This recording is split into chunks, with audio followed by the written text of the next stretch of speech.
Good morning, everybody. My name is Lori Knowlton, and I'm here today with Jeremy Hunter, professor at the Drucker School of Management and founding director in the Executive Mind Leadership Institute. We were talking about the effects of 2020 and the upcoming events of 2021, and trying to think about how the meaningfulness of these years can truly be captured in our community and in our dialogue. As leaders and as family members and as members of the community, we have seen such heroic acts throughout the last 12 months, and the upcoming 12 we expect will be just as challenging. So we thought we would use a framework around the hero's journey. So I'm here to talk with you about that and hand it over to Jeremy. Great. Thank you, Lori. It's a pleasure to be here and a pleasure to be with you. And we had a lot of fun kind of prepping for this and talking about, well, what should we talk about? And I think kind of by happenstance, the conversation wove around to Joseph Campbell's idea of the hero's journey and the adventure of the hero as a framework for thinking about what we've all experienced in our continuing experience. So I'm sure probably everybody's familiar with Campbell's idea of the hero's journey, but just in case they aren't, I thought maybe we should do just a quick little tour. His book, The Hero with 1,000 Faces, is a result of his study of world mythology, where he found basically a kind of recurring pattern in the literature and myths of the world across culture and across time. And it's something that's still very much alive today. In fact, all of these movies have implicitly as their structure the adventure of the hero in them. And what the adventure of the hero is a kind of algorithm for thinking about or what humans do to develop, right? And I think, you know, it was such an interesting coincidence. Both Lori and I have kind of a deep interest in this topic, and then how to layer it onto, you know, the kind of 2020, what I call the 2020 plus adventure, right? And so what I thought we could do is just kind of walk through the journey itself, and then see, you know, how does this apply to you? And then how does it apply to the organization? And, you know, and we'll kind of have a fun time kind of looking at it. So how it begins usually is that the hero is kind of living his or her life in you know, pursuing their own goals, living in a kind of familiar world, and then something happens and they are thrust into an unknown territory, or they're kind of cast off to an adventure, right? Like Luke is farming on his little desert planet, and then suddenly 2 droids show up, right? And then the bad guys murder his family, and now he's off on an adventure. Or Dorothy is living in Kansas somewhere, a tornado shows up and takes her away to somewhere else. And so that's called crossing the threshold, right? You're now in the adventure. And then the adventure itself is a kind of series of trials and challenges. And at which point, you know, you might be joined by unexpected allies like Obi-Wan Kenobi or Han Solo or Chewbacca or something like that. And you're facing tests, and that the tests are in one way kind of proving your worth as a hero, but they're also giving you, in a way, challenges to overcome that increase your capacity. And oftentimes it ends, or it culminates in an abyss, a kind of dark night of the soul. And at which point the hero has to make the decision, do they continue on the journey or do they give up?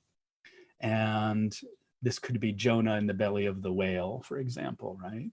And if they decide to continue, oftentimes there's some kind of unexpected helper, or what Campbell calls magical aid, that you know, a door opens where you didn't see a door before, or some help comes and then gives you what you need to be able to overcome the challenge that the abyss is presenting to you. And in doing so, the hero is transformed, right? They gain wisdom, or they gain superpowers, or they gain special knowledge, or even in a more everyday sense, a sense of confidence or belief in themselves that they didn't have before. And and then with that, they win what's called the ultimate boon, which is some skill or something, right? That they then have, in a way, the responsibility to bring back to their community, which then revives the community, right? And the returning to the community is, in a way, the biggest challenge of all. Let me give a quick example of this. I have a student right now who moved from Alabama. He's a young African-American man, and he grew up in a small town in Alabama. And he said, you know, in my town, if you wanted to make it big, you went to Atlanta. And he said, but I had this crazy notion that I was going to come to Southern California, which is, you know, where I live. And he goes, nobody I know ever went to Southern California. And so he shows up at the university right at the beginning of this lockdown in January, right at the beginning of that. And he said that, so his call to adventure was to come to the, you know, the golden land, so to speak. And then everything changed, right, with what we've experienced with COVID. And he said, I had a roommate, the roommate left, and now I'm in this apartment all by myself. So right now he's in the road of trials. He goes, I've never been alone in my entire life. And here I am basically trapped in my apartment. And what this is forcing me to do is look at myself in a way I've never had to look at myself before. And it's forcing me in a way to grow up and become a man. And I thought, you know, that recapitulates this story in such a beautiful way, right? His dark night was literally being in a kind of cave by himself. And in that process, you know, he is learning and discovering strengths and abilities he didn't realize he had at the beginning of the adventure, right? So I think as a framework, I think for both Lori and I in our own lives, this seeing the challenges that we've encountered in our lives through this framework gave a kind of pathway through it, you know, a mental and emotional pathway through oftentimes very challenging experiences. And I thought, you know, in our conversation around this, we both thought it would be fun to introduce this to you and walk with you through the COVID plus experience with this lens of the hero's journey. Lori, what have you seen in terms of how either individuals you know or organizations you know have kind of implicitly or explicitly followed this pathway? Yeah, I've seen a lot of reluctant heroes. Certainly nobody wanted to be thrown into a lockdown or thrown into leadership, but I've seen the leaders and managers in my organizations step up in a way that they've never stepped up before. They haven't had to, and in a way that they had no role models to experience. Mm. So immediately in spring of 2020, we had a complete contradiction of the workplace. Instead of being a place where the focus was on goals and productivities, the focus shifted immediately to this common threat, which was the coronavirus. Mm. And later in the year, it shifted to systemic racism, which became challenge number 2 for many of the same people. And it really called on people to dig deep and to think about the teams that they were surrounding themselves with, and how to care for not only themselves, but also how to care for the people around them in the community. I think the reluctant nature of the heroism is actually very powerful because it pulled people into directions that they hadn't intentionally gone, and opened them up to a lot of learning. So for example, just thinking about how a company can work 100% remotely when it's been almost 100% in the office is a tremendous challenge. And it has a technology challenge, and it has a communication challenge, and it has a huge challenge for people around how to maintain their culture and how to maintain their connectedness and relationships as they go forward. And the companies that did that well continue to be productive and continue to meet their goals, which are obviously some categories had a much more difficult time than other. You know, travel, hospitality, restaurants had an entirely different type of challenge than technology or manufacturing. But it's just amazing to think about what we were actually prepared to do and what we actually ended up having to do. And that's the delta between those two things is where the heroic acts come in. Yeah, What about yourself? yeah, that's a really beautiful insight. The difference between what we're prepared to do and what we're actually asked to do is this journey, right? Is where we find our strength and superpowers in a way. You know, Yeah. I think that the reluctant nature of it, right? It's not necessarily something we choose to do, and on the outset, but you know, we're in order for this to be successful, we do have to consciously choose to embark on the journey, right?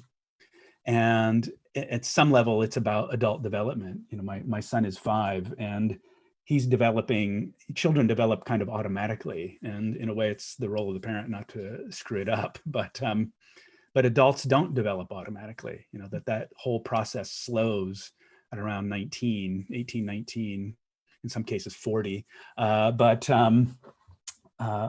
For adults, you know, in a way, they have to choose to go on the adventure, in a way, right? And I think that implicitly, you know, the adventure is happening outside, but really, the real adventure is the one that's happening inside, right? Because when you do look at something like systemic racism, it forces you to look into corners that a lot of people aren't necessarily comfortable looking. And you know, implicit in a hero's tale oftentimes is the dragon that needs to be slayed in order for the treasure to be won or for the land to be healed, you know. And I think that's a really powerful metaphor for us right now. It's like, what's the dragon that we need to face? Oftentimes in ourselves, right? And that means bringing about a level of courage to step forward into really emotionally uncomfortable territory. Mm-hmm. And that's not necessarily something we're ever taught to do. But I think at this historical moment, it's now become necessary to do that, right? And which I think, you know, I'd love to hear your perspective on this. You know, you started saying, you know, that the world, or how leaders have been prepared to this point, really is now insufficient to what the world actually needs, right? Mm-hmm. And I think in the conversations I've been having over the last year, all the stuff that we used to deride as like the soft skills, right, suddenly come forward as, okay, if you don't have these things, you're in trouble. Like your capacity to connect with your people at a human level, right? Your capacity to build relationship. I think in our mutual comparing of notes, we found that organizations that had strong relationships to begin with and made those investments pivoted a lot easier than the ones that didn't. And so, you know, it seems to me there's a whole new skill set, right, that we have to have that we're not necessarily equipped to have. And I wondered if you might comment on that. Absolutely. And I don't think any leaders stepped away from the challenge once it was thrown. Yeah. You know, once the gauntlet was thrown. But certainly all of those concepts of trust and relationship and taking communication, I mean, given the lack of knowledge, understanding on all of these topics that came across leadership desks, they had to rely on other people in order to understand what was really going on. The two-way communication became essential. Two-way trust became essential. So the great equalizer was Zoom. You know, everybody had an equal size box, you know, in the conversation. Right. So in the classic management sense, the leader stands at the front of the room. The leadership has all of the answers, has all of the goals. There's no ambiguity about where the company's going. When everything flipped and these adventures started coming up, then all of a sudden the answers had to come from someplace else. The answers had to come from public health officials. The answers had to come from different countries. The Taiwanese response was different than the Norwegian response, was different than the American response. You know, the answers had to come from employees in terms of what they actually needed.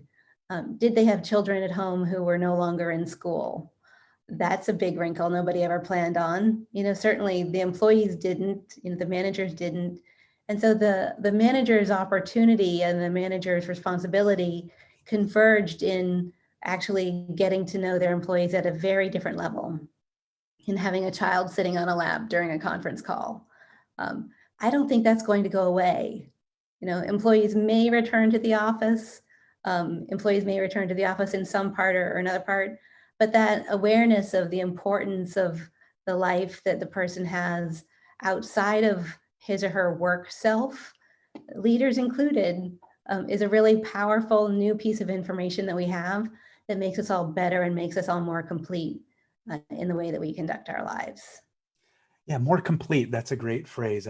In thinking about that poor fellow on CNN, where his kids kind of burst into the room while he was live, on this global telecast or something, and how kind of collectively horrified and amused we were by that. And now we've all become that fellow, right?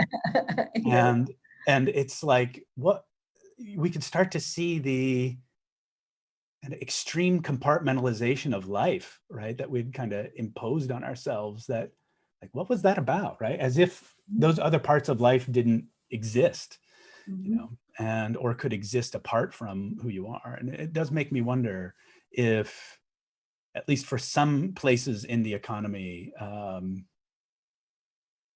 there's a greater recognition that we're in fact all just human beings making a contribution in this world, right?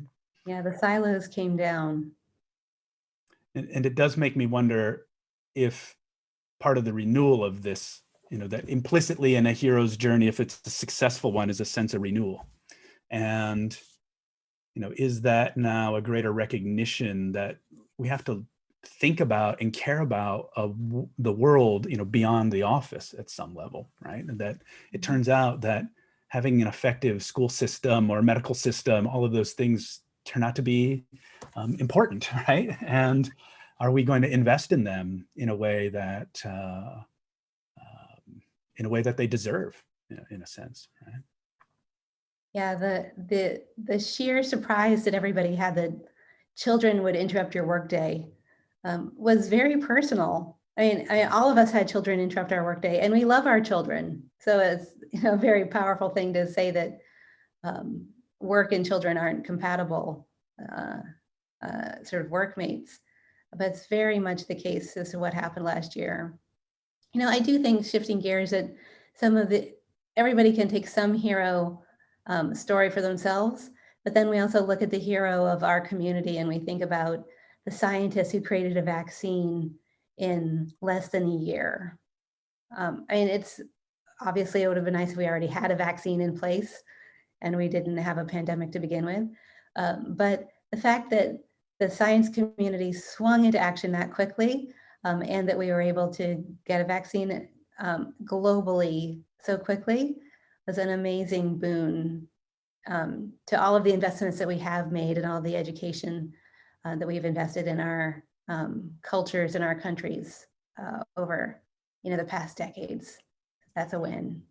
Yeah, I was talking with the CEO of the Joseph Campbell Foundation last week, and he said, that the age of the solitary hero is done, right? And now we're in the age of the ensemble hero, right? Mm-hmm. That our problems are such that we can't solve them as individuals, that we need to solve them in groups, and which is, I think, why the quote unquote soft skills become more important than before. Like, how do we communicate? How do we show up? Who are we in this community? Yeah, please. I love that ensemble idea. It's in the workplace. It is all teamwork and it's all connected. The supply chain is global. Teams are always more than one person, or usually more than 5 people. And so everybody bringing their full selves to work is really exciting. Yeah, I think it's an interesting, it's definitely an interesting idea to pursue, right? And how do you take care of one another? So I am hopeful that the concept of this challenge will bring us together so that we can be an ensemble cast, but really time will tell, and we still have another year, I think, or more to actually see what this brings for us, and for people not to just say, okay, I have my vaccine, I'm good now, I'm going to go back to my silo. There's still a responsibility on our shoulders to make sure that everybody comes along, and that those who had economic difficulty have a chance to get back on their feet, and that we can heal together as a community and as a global community. I mean, the other countries of the world are following, and they're nowhere near as far along as we are in terms of being prepared. Yeah, it's not just an American problem, right? It's a global issue. And yeah. So who are we going to be as a planetary society in a way, right? So it's really, that's why I love this framework, because it's really asking us to transform ourselves in a way. That in the last year, a lot of the conversations I've been having, it's like, okay, when these things happen, you basically have three choices, right? You collapse, which isn't really an option. You cope, which is kind of a temporary option. But I think the only real option is transformation. Mm-hmm. And which is why I think this metaphor of the hero's journey is so powerful for us, because that's implicitly or explicitly what the journey is all about. You're not the same person that the person at the end of the story isn't the person at the beginning of the story. And then there's a story that comes after that. And so how do we seize this moment as a moment to, in a way, become bigger than we were before, right? And kind of cast our perspective in a much larger frame of what does it mean to be human, and what does it, what needs to shift about civilization itself around how do we operate in the 21st century? How are we going to embrace a kind of post-carbon future? I mean, there's so many things that are ripe for transformation, and that have incredible possibilities for us. And I think it requires the courage, and not just courage, but also the care for one another and this planet, to step forward into that.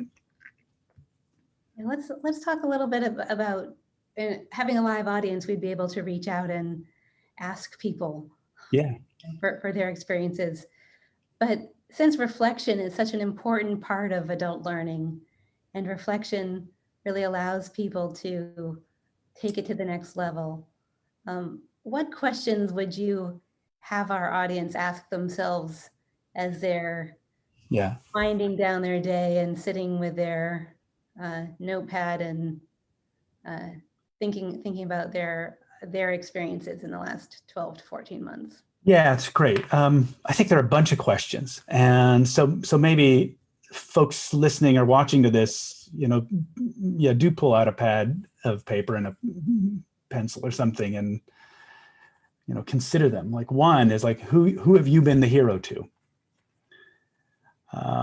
What fears have you had to face that you would have otherwise ignored, right?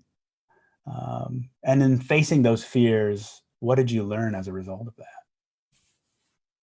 One that came to mind was like, who've been the unexpected heroes, right, in your life or in your community? Not necessarily the people with the title or the people we all know, but somebody who emerged out of a corner somewhere with the right thing at the right time that changed the situation.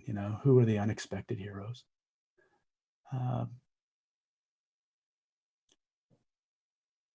Who have you helped, right? And who has given you the help you needed, right? Who's been the hero to you? Who's inspired you in this time of craziness? That, I think we all need touchstones for how are we going to be in a crisis, and who's the touchstone for you? Do you have any particular ones that you'd like to offer? Oh, my touchstones. I've a friend who is a nurse, Mm. and she's just been incredible for the entire year, working tirelessly, constantly going into work overtime. And she's not working in a particularly uh, COVID clinic situation. Mm. She's just taking care of the community. And yes, there's a COVID aspect to that, but nurses are often second fiddle to doctors. And in this situation, nurses have had their full light shining bright, and they've done a fabulous job. Mm. Teachers have also, just the way that teachers have been able to change the way they work and take care of children, whether they're in remote school or full-time school, and to overcome their own fears of being an adult in a world where the virus is particularly difficult for adults. And then, going into some of the other aspects, all of the organizers and everybody who's leading the conversation on diversity and inclusion are just having such a clear and powerful voice right now that was there before, and those points were very much in our society, but they were lost in the wind. And so the power that they were able to bring this year has just been incredible. What about yourself? I can keep going. I, I think about a lot of the young people I've had the pleasure of working with. This is their first big crisis in their lives, at some level. And, for them, really facing their own discomfort. And, I can think of a few people I've spoke to early on, and they felt really paralyzed. And then as the months went on, they dug deep and faced themselves. And in one case in particular, a young woman who realized what was really important for her in her career, right? What did she want to accomplish? And it was all about sustainability. And so I kind of nudged her into that direction. Like, if that's where you want to go, let's do this, right? And so when somebody, the act of watching, these, what comes to mind is the image of this newly born deer, right? And it's kind of, the legs are shaky and they're trying to figure out how to stand up. And then finally they stand up. And I think watching that process multiple times over the last year has been truly inspiring to me, that people who were implicitly kind of kids in the beginning, at the end of this are different. Even their faces look different. And that's been really beautiful to watch. Right? Amazing. I think there's a shared pain for everybody also. About this time last year, I was talking to one of our Singaporean team members, and Singapore started their lockdown much earlier than the rest of the world because they're Singaporean. They're very prepared. And she told me, she was giving me an update on how they were doing and how the teams were operating, and very tactical. And then she said at the end of the conversation, she said, we missed the most? We miss touching each other. Yeah. And so I think that that's a shared part of the story also. It's just the humanness of the situation. It's so powerful in the isolation. One thing that I came up with in this whole process is to ask people to write a COVID letter to themselves about what were they experiencing that they don't want themselves to forget, right? Like, assuming things come back to some kind of normalcy, right? And things get easier, right? We tend to forget those things. We tend to forget the hard experiences. And so let's capture those things while the iron is still hot in some way, or while the pain is still present. One young woman who was in my class this fall, this spring actually, she said, I got COVID and I was living alone, and I was on my kitchen floor choking, wondering, am I going to die here? Oh, And is somebody going to find me? And obviously that didn't happen, but she says, that's a moment I never want me to forget. Right. And so with a lot of my clients, I ask them, write a letter, right? Write a letter to yourself. And then, but also to your descendants, right? So that maybe 100 years from now, your grandchild or your great grandchild finds this letter and say, okay, here, this is what this person went through, my relative went through. And maybe that could be a resource for them in their own challenge, right? And they made it through, right? They made it through, and maybe I can make it through.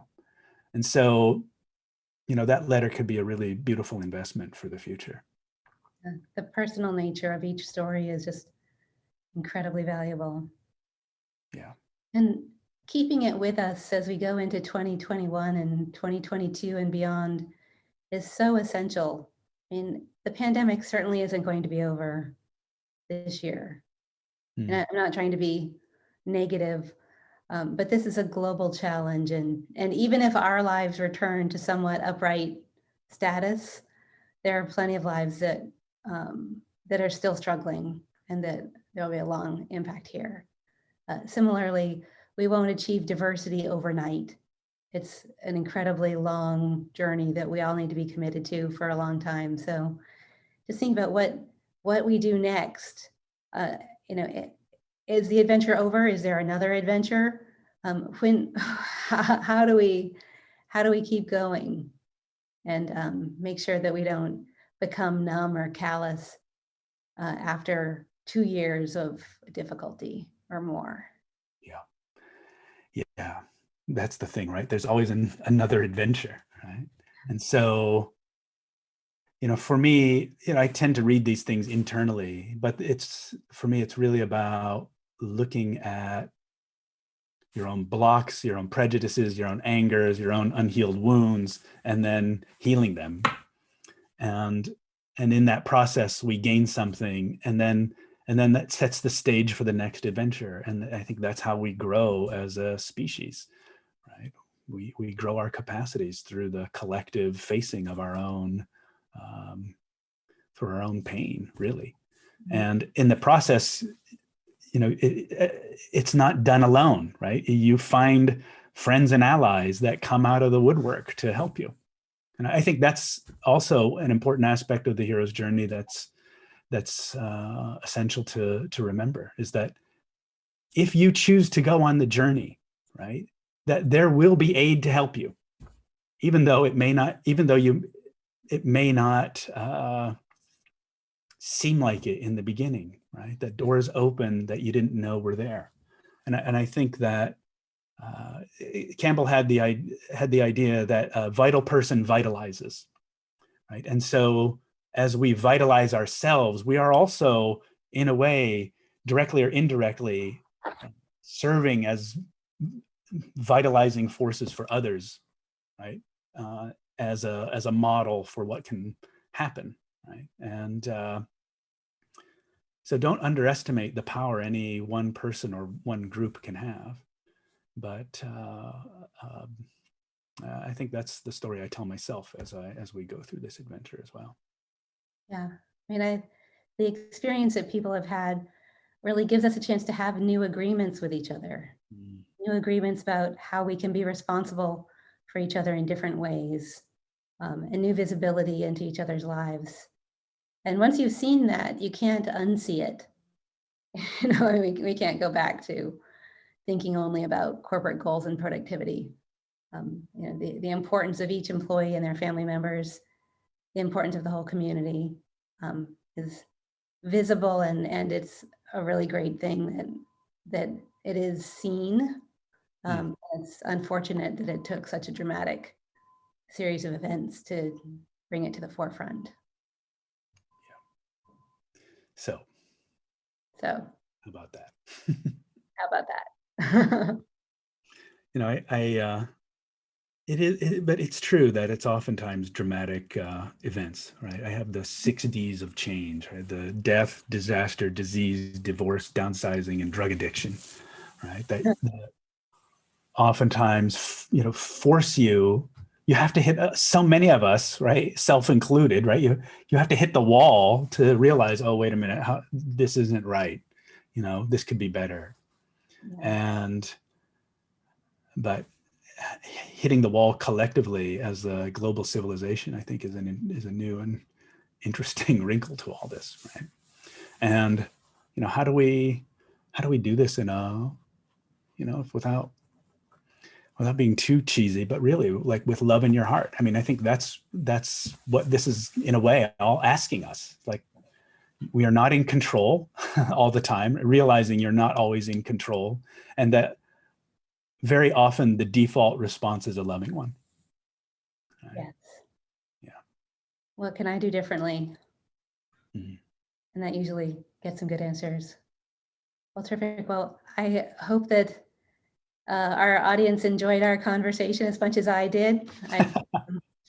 I think that the entire population that we're talking to at Culturati has the heroic capability and the heroic mindset, or they wouldn't be here doing what they do. So all the heroes out there, thank you for everything you've done. And thank you, Jeremy, for joining us for the conversation. Yeah, thank you, everybody. Thank you, Lori. It was a real pleasure.